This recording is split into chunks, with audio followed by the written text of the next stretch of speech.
السلام علیکم ورحمۃ اللہ وبرکاتہ۔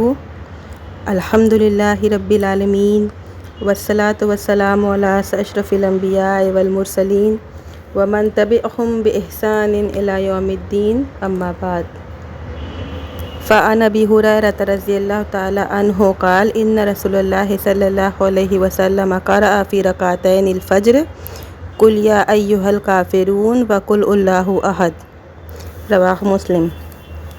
ابھی آپ کے سامنے مسلم شریف کی ایک چھوٹی سی روایت پڑھی گئی ہے۔ سیدنا ابو ہریرہ رضی اللہ تعالی عنہ بیان فرماتے ہیں کہ اللہ کے رسول صلی اللہ علیہ وسلم نے فجر کی دونوں رکعات میں تلاوت کی قل یا ایھا الکافرون اور سورہ اخلاص یعنی قل ھو اللہ احد۔ پیارے نبی صلی اللہ علیہ وسلم فجر کی پہلی رکعت میں قل یا ایھا الکافرون پڑھتے تھے اور دوسری رکعت میں سورہ اخلاص کی تلاوت کرتے تھے۔ فجر کی 2 رکعات جو سنت ادا کی جائے گی، اس میں ہلکی قرأت مطلوب ہے۔ سنت یہی ہے کہ آپ نے ان 2 رکعتوں کو بہت ہلکی ادا کی ہے۔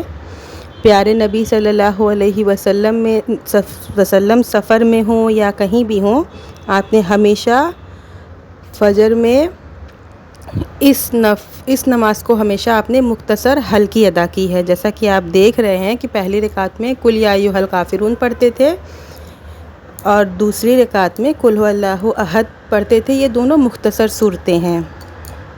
تو آج کی اپنی انجمن میں فجر کی سنت میں کون سی صورتیں پڑھنا چاہیے، اسی ٹاپک پر بات کریں گے۔ نبی صلی اللہ علیہ وسلم دوسری صورتوں کو بھی تلاوت کرتے تھے، جیسے مسلم شریف کی روایت میں ہے کہ نبی کریم صلی اللہ علیہ وسلم فجر کی سنتوں کی پہلی رکعت میں سورہ بقرہ کی یہ آیت کل آمنا باللہ یہ والی، اور دوسری رکعت میں آل عمران کی آمنا باللہ وتشہد وانہ تشہدون، یہ دونوں بھی آیت پڑھا کرتے تھے۔ سورہ اخلاص اور سورہ کافرون، ان دونوں صورتوں کی پابندی ہمیں کرنا چاہیے۔ صحیح ابن حبان نے ایک روایت ہے اور اسی طریقے سے امام طحاوی رحمۃ اللہ علیہ نے بھی اپنی کتاب شرح معانی اثار میں یہ ذکر کیا ہے۔ روایت یہ ہے، سیدنا ابن جابر رضی اللہ تعالیٰ عنہ بیان فرماتے ہیں کہ ایک صحابی فجر کی نماز پڑھنے کے لیے کھڑے ہوئے، سنت پڑھنے کے لیے کھڑے ہوئے، تو انہوں نے پہلی رکعت میں قل یا ایھا الکافرون کی تلاوت کی اور مکمل سورت پڑھی انہوں نے۔ اللہ کے نبی صلی اللہ علیہ وسلم نے جب یہ سنا کہ وہ قل یا ایھا الکافرون پڑھے ہیں تو آپ نے کہا ھذا عبد عرفہ، اس نے اپنے رب کو پہچان لیا، یہ ایسا بندہ ہے کہ اس بندے نے اپنے رب کو پہچان لیا۔ پھر اس صحابی نے دوسری رکعت میں قل ھو اللہ کی تلاوت کی، قل ھو اللہ احد سورہ اخلاص کی تلاوت کی، پھر وہ سورت مکمل کی۔ پیارے نبی صلی اللہ علیہ وسلم نے فرمایا ھذا عبد آمن بربی، ھذا عبد آمن بربی، کہ اس بندے نے اپنے رب پر ایمان لایا، یہ بندہ اپنے رب پر ایمان لایا۔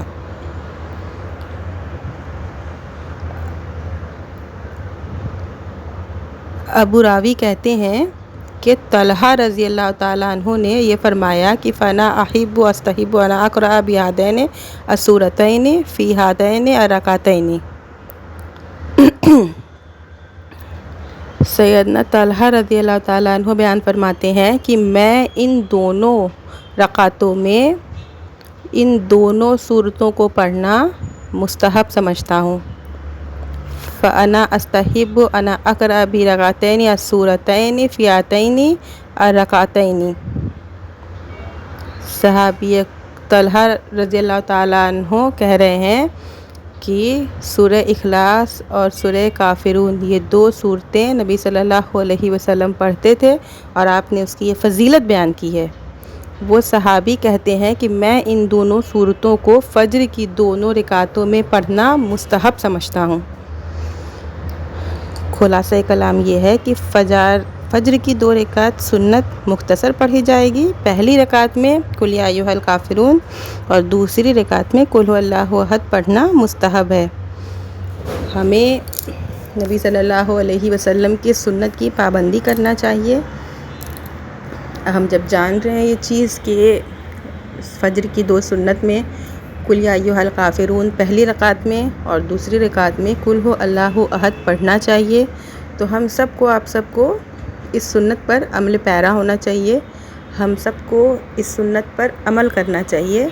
بہت خوبصورت ہے یہ حدیث فجر کی نماز کے بارے میں، اس کی فضیلت کے بارے میں، سنت کی فضیلت کے بارے میں میں نے پہلے بھی ایک ویڈیو بنا چکی ہوں، اور میں انشاءاللہ نماز سے تعلق اور بھی بہت سے ویڈیوز بتاؤں گی، بہت سی حدیثیں جو آپ صلی اللہ علیہ وسلم کی ہیں بتائی ہیں، نماز پڑھنے کا طریقہ میں انشاءاللہ اپنے آگے کی ویڈیوز میں بناتی رہوں گی، بتاتی رہوں گی، اور اللہ تعالیٰ سے دعا کروں گی کہ جو بھی لوگ سنتے ہیں میرے ویڈیوز کو، اللہ تعالیٰ انہیں توفیق دے عمل کرنے کی، نبی صلی اللہ علیہ وسلم کی سنت پر چلنے کی توفیق دے۔ بہت خوبصورت ہے ہمارے اسلام میں یہ جو باتیں بتائی گئی ہیں، بہت پیاری ہیں، اور ہم سب کو چاہیے، آپ سب کو چاہیے کہ ہم اس پر عمل کریں، ہم عمل کریں، ہم اور لوگوں کو بھی بتائیں۔ نبی صلی اللہ علیہ وسلم کی سنت ہے، ہمیں نماز کس طرح سے پڑھنی ہے، نماز میں کون سی صورتیں پڑھنی ہیں، میں دھیرے دھیرے اپنے ویڈیوز میں بتاتی رہوں گی انشاءاللہ، اور آپ بھی دوسروں کو بتا کر کے ثواب جاریہ حاصل کریں، نیک کریں، عمل کریں، اور آپ خود بھی نیک عمل کریں، اور آپ کے ذریعے سے جو دوسرے لوگ بھی نیک عمل کریں گے ان کا بھی ثواب آپ کو ملے گا۔ تو ایسی ہی حدیثوں کو، ایسی ہی دینی باتوں کو سننے کے لیے please do like, share and subscribe my channel, and اگر آپ فیس بک پر ہیں تو پلیز فالو مائی چینل۔ اب آخر میں اللہ تعالیٰ سے دعا ہے کہ اللہ تعالیٰ آپ سب کو، ہم سب کو نیک عمل کرنے کی توفیق عطا فرمائے۔ وآخر دعوانا ان الحمد للہ رب العالمین۔ وعلیکم السلام ورحمۃ اللہ وبرکاتہ۔